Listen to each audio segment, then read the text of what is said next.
Hey-o! We got to the end of, we're on the 90 Day Fiancé, Season 10, Episode 19, Tell All Part 1. Or let's rehash all this.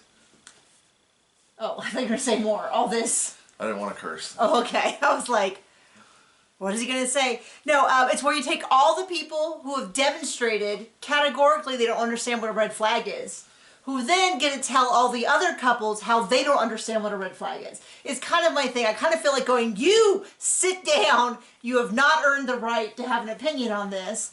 And because it's even like, because they're both right and incredibly hypocritical. Yes. So it's kind of those things where I kind of go, I'll admit you're right, but you're also, I'm not willing to give you any kudos for it. But you're also trash. But you're also awful. And a reminder that tonight, Seeking Sister Wife premieres.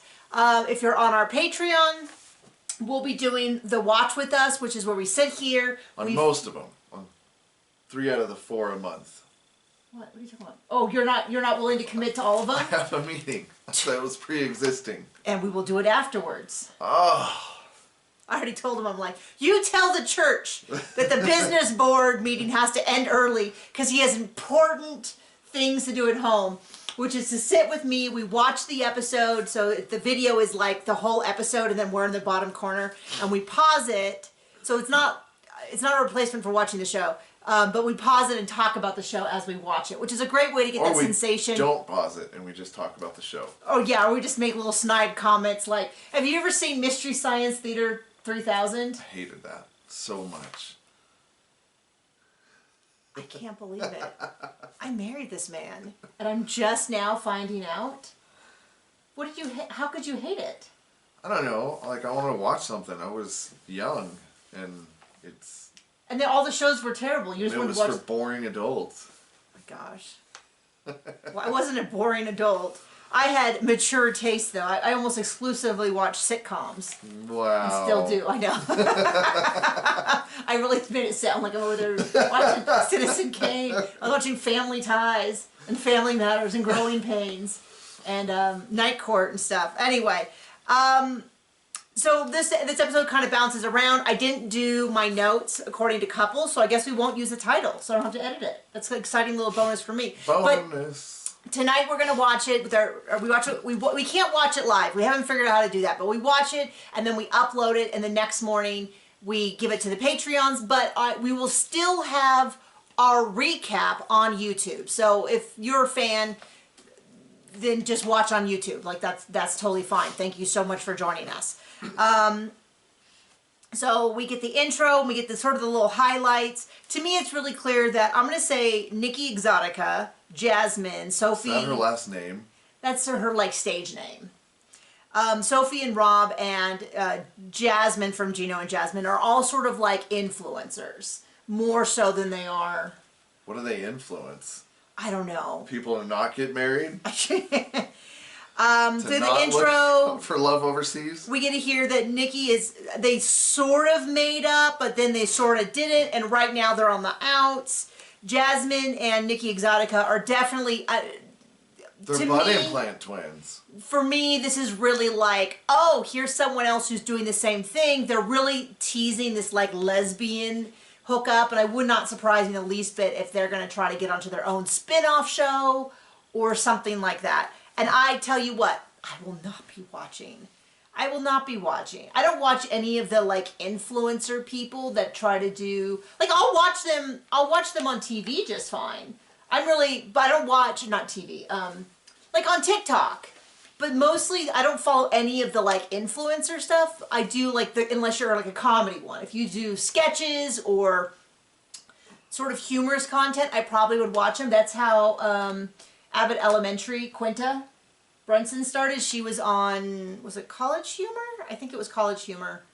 But she did like a lot of sketches there, and so I'm into that. But I'm not gonna watch, especially not people who like their thing is being pretty, because like there's plenty of free pretty people around that I can look at if that was my thing. I mean, you married this guy. I know. I got him. I just look over and I go, oh, my prince, my influencer. I love you too. So, what is this? I don't even know what these notes are. And now all of a sudden she wants to call him Igor. I called him Igor all season. Now she's mad at him and she's like, oh, I'll use that terrible name. And it's like, what's his name? I don't think he's upset. Sam and Citra, I have a real beef with Sam.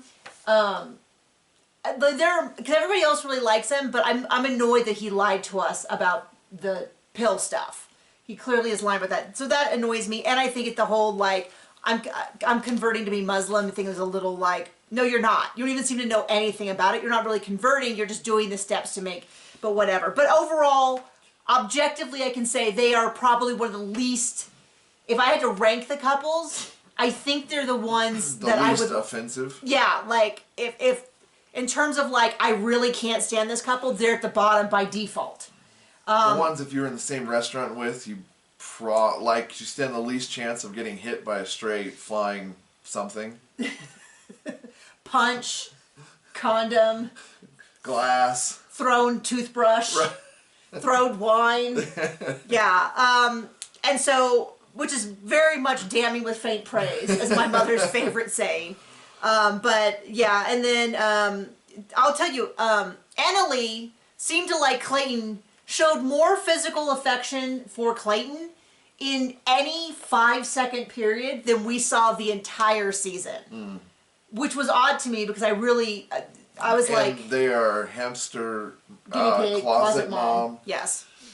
And not into your wife. And I'll tell you what, which is he did a smart job, which is he very seldom spoke anything. Because I tell you what, the ones who were like, how dare you do this? I was like, oh, excuse me? He still did speak too much. Well, the only thing he said was he told Jasmine she needed anger management. Yeah. And then she screamed at him, and that made me laugh. And I thought that was fair because neither one of them have demonstrated they have anger problems from his couple.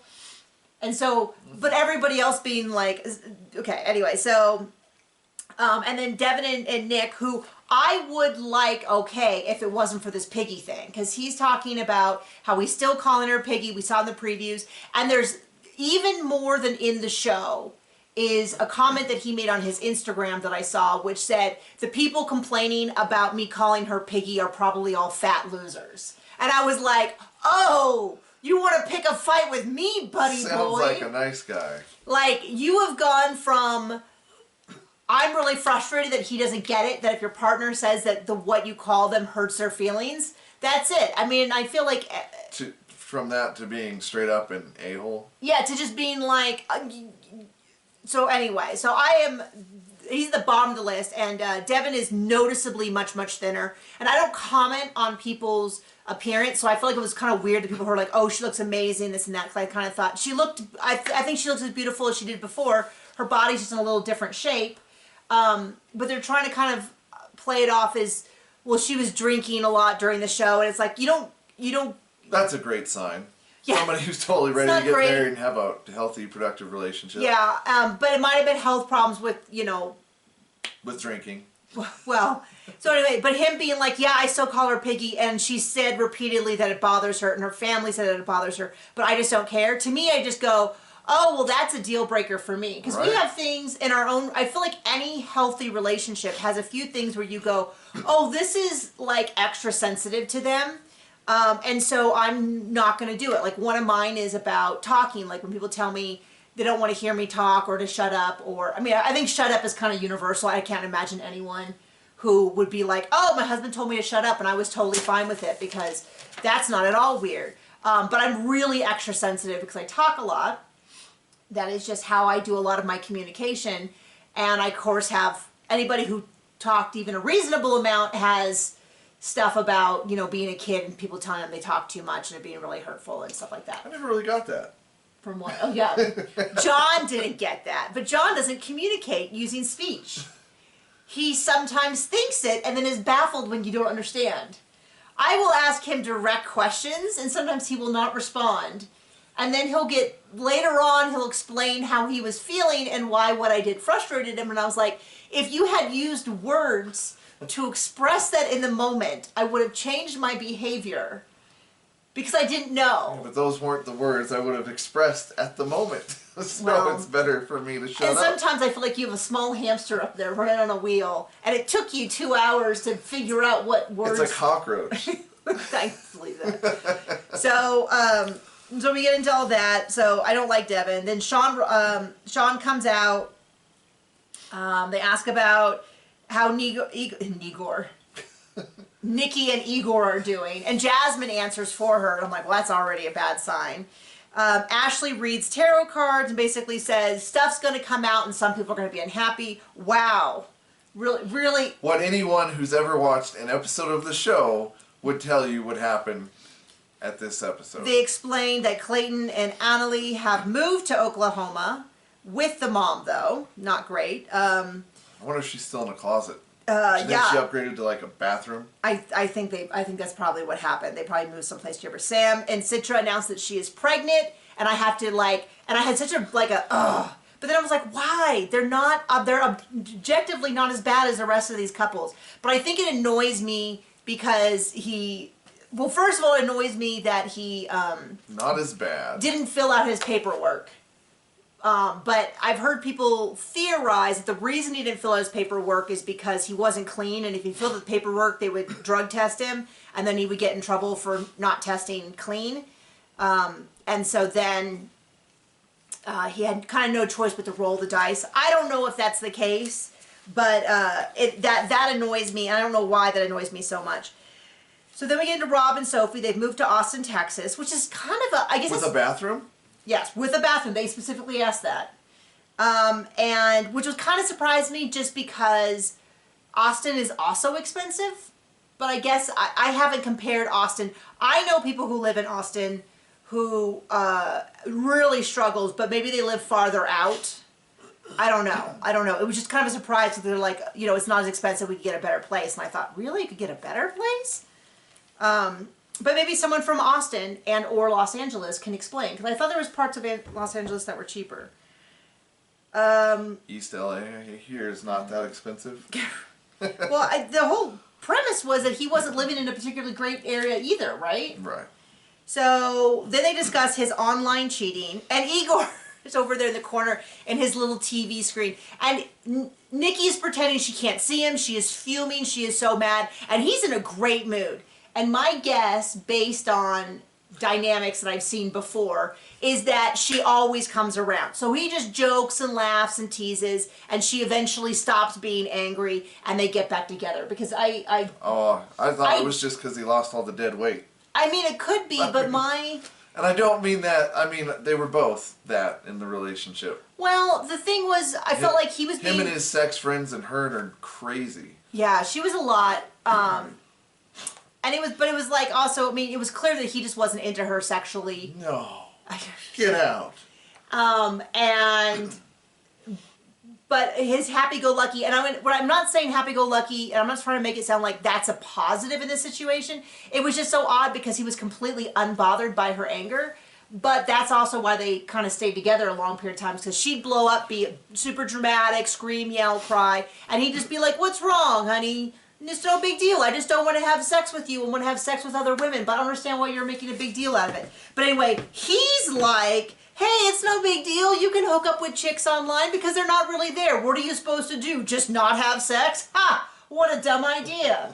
And I kind of felt like, I kind of laughed because, I was just kind of laughing because I was like, I don't think it's helping, buddy. Captain Douche Canoe over there talking about how normal it is not calming down the room. And then Gino asked, did it happen again? And I feel like we never really got a clear answer on that. Because it sure seemed like he was not denying it. But they never really got out to that. And so then the mom comes and he's like, "That's the pot calling the kettle black." Which may be true because she's not great. But that implies that both of them are dirty. And so it's kind of like saying, "I know I'm bad, but you're just as bad." And I go, yeah, that's not a great defense. That's actually an awful defense if you're trying to deny that you did anything wrong. Right. I don't like the mom, and I saw an Instagram post that she made, and she was barely coherent. Like, barely. She spelled relationship with, several U's. Like, there was no... And someone is like, maybe it's talk to text. And I'll tell you, talk to text can make indecipherable stuff, but they're all real words. They don't make typos when they use talk to text.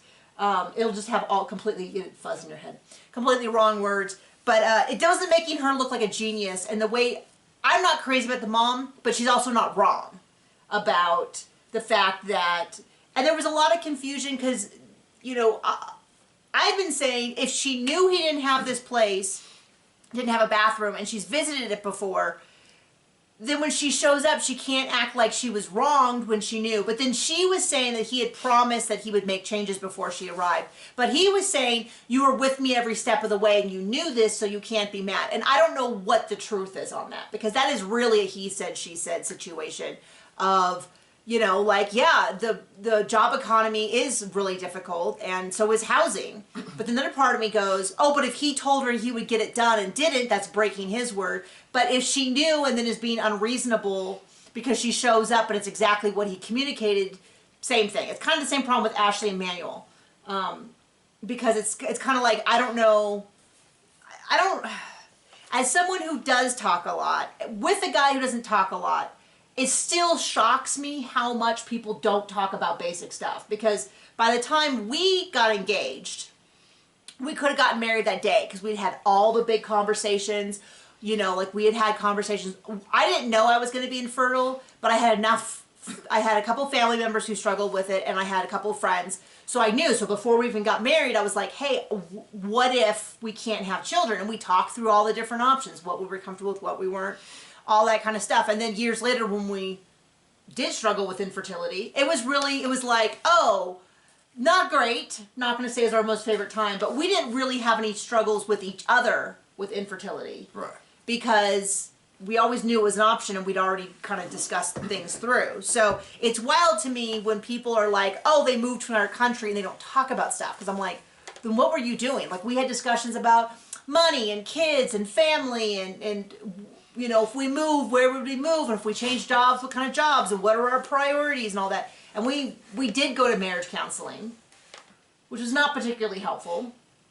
Everyone in our family was like, you have to go to marriage counseling, you have to go to marriage counseling. His cousin married us. Yes. And performed the marriage, so he also did the marriage counseling. And it was kind of like he's a pastor, so he'd done it a number of times. And we didn't disagree with it, but I remember even leaving and being like, well, because he did the whole, which I feel like if you're religious or evangelical, you might have had something similar, because I've heard other people say it, which is like, women feel, what was it? Men feel love when they're respected, and women feel love when they're safe, protected. Was that it? Something like that. And I remember leaving thinking, well, if my husband didn't respect me, I wouldn't feel loved either. And I was kind of like, what? And I know that you don't feel loved if you're not, it wasn't protected. It was like, I don't remember what it was. If you did marriage counseling that was like this, you can tell me what it was. But I just remember leaving and thinking, well, I want to be respected too. I'm not down for being disrespected. I don't think I could be with a partner who didn't respect me, because it was, anyway. So, sorry, back to this. So, they just yell at each other, and there was a lot of like, you know, and I do agree, kind of like if you're going to be married, you sort of need to have a tie that is, I don't know how to word it in a way that gets across my feelings, but it's kind of like her siding with her mom. I'm not going to say that her mom's not right. It's just sort of like, if she has to side with her mom because her mom is so much more right than her husband, then I think maybe marriage shouldn't have been the best choice. Shouldn't have been, what did I just say? There was a lot of extra words in that sentence. They should have gotten married. Everybody on this show, yes, I agree. Okay, so, and Rob and Sophie are fighting a lot. So them being like, hey, we're in a pretty good place. We're off in Austin. And then them immediately fighting. I was like, the way that they were fighting, I was like, oh, you guys are not, you guys are like. Super helpful for a marriage, to be on the side of somebody who's not even in it. Right. So then Ashley and Manuel explained their sex magic, which don't even want to repeat or hear. I don't know that we could. The words that came out of so that we don't get demonetized. It was, let's just say, very arts and craftsy with art supplies I don't want to be handling. Jeez. Oh.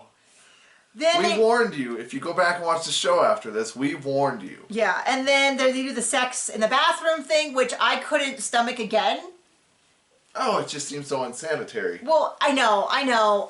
We are not those people, but a bathroom? Like, what a nice hotel room. Right. With clean sheets. Why at a place that people defecated? Urine on the floor. Like, no! Even a semi-clean bathroom is still a bathroom. I don't like putting my purse on the floor.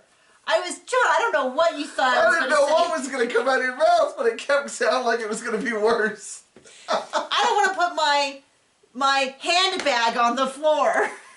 You okay? Let alone anything else. Oh, okay. Yeah. I'm good. I can never say that word correctly.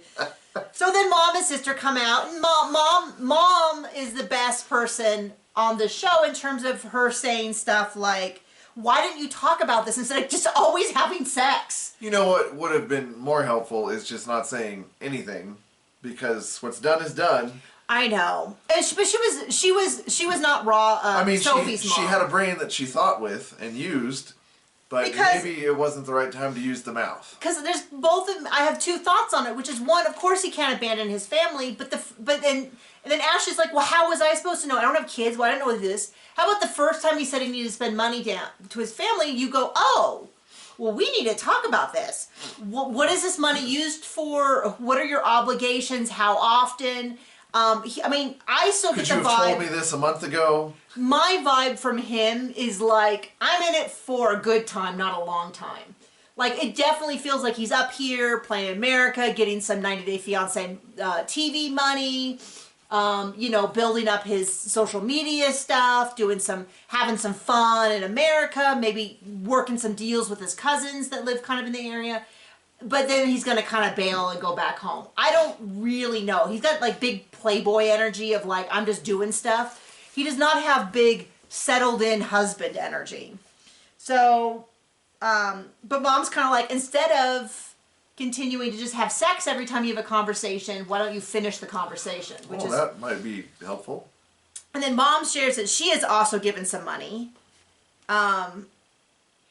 And then they ask a bunch of questions. And so they ask Sophie, how does she turn off the bi side of her brain when she dates a man? And I thought, yes, if we want to know about what happens with a bi person, let's definitely... Is that the right or the left side? I'm confused. Is that... I don't know. There's probably some really funny joke in there. I couldn't think of anything fast enough. No, but like, let's ask the woman who freely admits that she has never engaged in a female relationship. Let's definitely ask her about the bisexual experience. That was kind of my joke. And then they ask about the guinea pigs. Has he ever eaten them? No, all of that. I can't even read this. So then they ask who you'd have a baby with, and I was like, if I had to pick someone, it would be Sean, because she's the only sane one on the stage. Which one? Oh, that's the host. The host. Nikki and Jasmine are like, I'd have a baby with Jasmine. Oh, well, I'd have one with Nikki. And then Jasmine goes into explicit detail of what she would do sexually to Nikki, because she is also bi, by the way, which definitely she has never mentioned. I'm sure that was not just for seeking attention. Well, that was my thought, was she has not mentioned it in the past 3 seasons she's been on. It definitely felt like, oh, someone is bi, I'm bi too. Like, it definitely felt like, I don't know. I have a very vague RuPaul Drag Race reference from a sketch, but I don't think anyone's going to get it about the 90210 sketch. Anyway, if you do, bonus points, you can tell me in the thing. But yeah, so they talk about how much they love each other. They get all over each other, and Gino and Justin were like, oh, we'd be totally into that. And I'm like, this is the next spin-off. Like, this is what they're doing. I'm like, whatever. I talk about Gino taking his hat off, and then basically the rest of the thing is all Jasmine and Gino. You'll never guess. Well, and that's what I said like six episodes ago. Jasmine and Gino fight. She cries, she screams, she yells, and then magically the next episode everything's fine. I have no interest in them. I don't for a second. So what happened?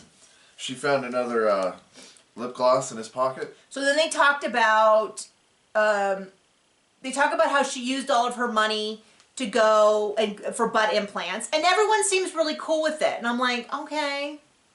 I mean, I kind of feel like everyone's just accepted that Jasmine doesn't have to be held accountable. So then they talk about how Dane paid for it. Sam butts in with, yeah, I don't think he's getting something. And I'm like, there you go. I mean, if even Sam can see it, I'm not saying he's dumb. I'm just saying no, the people on this show are not picked for their intelligence so much as usually their lack of which. But I did appreciate him sort of piping up with that, because I was like, but nobody dresses it. And everyone's like, oh, well, Jasmine, she just wants bed implants. I'm like, meh. I mean, how come Igor is a scam artist for taking money from Nikki and using her? But Jasmine, it's all okay because she actually married him. It doesn't actually change anything, especially because she's going to probably bail here real quick soon. Are they already slated for they have a version that we don't watch, which is like couples therapy, probably. And then they're like, we have exclusive, never seen before. We've managed to obtain footage of Gino's bachelor party. And I thought, you guys filmed it. It was filmed. Like, clearly Gino didn't think it was a problem. And here's my deal, I've said with strippers. I kind of feel like it's a thing that you decide between the couple. The same way you decide, like, are we going to have kids or not? Some couples are fine with both going to strip clubs and touching strippers and all that. And sometimes both couples, like us, don't. And it's something you decide within your relationship of, like, what is the boundary of cheating? And, they bring out a good point, which is Jasmine had a stripper at her thing, but she's like, well, I didn't go to a strip club. And I'm like, that really feels like splitting hairs that don't exist. But she's, like, hysterical, and she's screaming, and she's sobbing. But they brought on a stripper who said, yeah, Gino wasn't into it, and he was just mainly hanging out with his family. Is that what she said? That is what she said. There was so much screaming, and I was trying to take notes that I missed it. The stripper looked a little, frankly, the stripper that they had on via Zoom looked traumatized by Jasmine screaming. She's like, that woman is going to find me and kill me. Put her in the witness protection program. So then she's screaming and she's yelling. At some point, Clayton says, man, someone needs anger management. And she's like, you shut up! And he just kind of laughs. Because he's seen the show. He knows what it is. And it's just one of those things where I'm like, I would be incensed if John went and did that. But I also didn't have strippers at my divorce party. It was different. It was a divorce party. It's not different, lady. What? What? Oh, her, because she, okay. I was like, what are we talking about? Because she had strippers, which I forgot. That's okay. I didn't make the leap. The little cockroach is getting tired because we had a long video. So then she runs off screen, and then Nikki follows her, and they embrace each other, and they sob, and I thought, they're like improv partners for drama. They know what the other's doing, and they know how to play the part of, like, you come here, honey. I know it. Stop it. Stop it. Get away from me. That's right. You've been so wronged. Let's make an Instagram story and then do a live where we get tons and tons of gifts. Like, I just don't, it's just, the thing is my dislike of Jasmine is so deep that I just can't get bothered about Gino. Apparently they're not having sex, and I don't know. None of them make sense, but, and then they talked a whole bunch about the chapstick lip gloss too. And I'm like, I still am of the mind that that's something that either she did or they did. To like have a good storyline. Like, we have to be the number one couple. We want to be on TV more. Yeah, and I'm just not buying it. So we have part 2 next week, and then we're done with this show, but we will be doing Seeking Sister Wife, and hopefully it'll be a great season. So come join us for that tomorrow. Bye!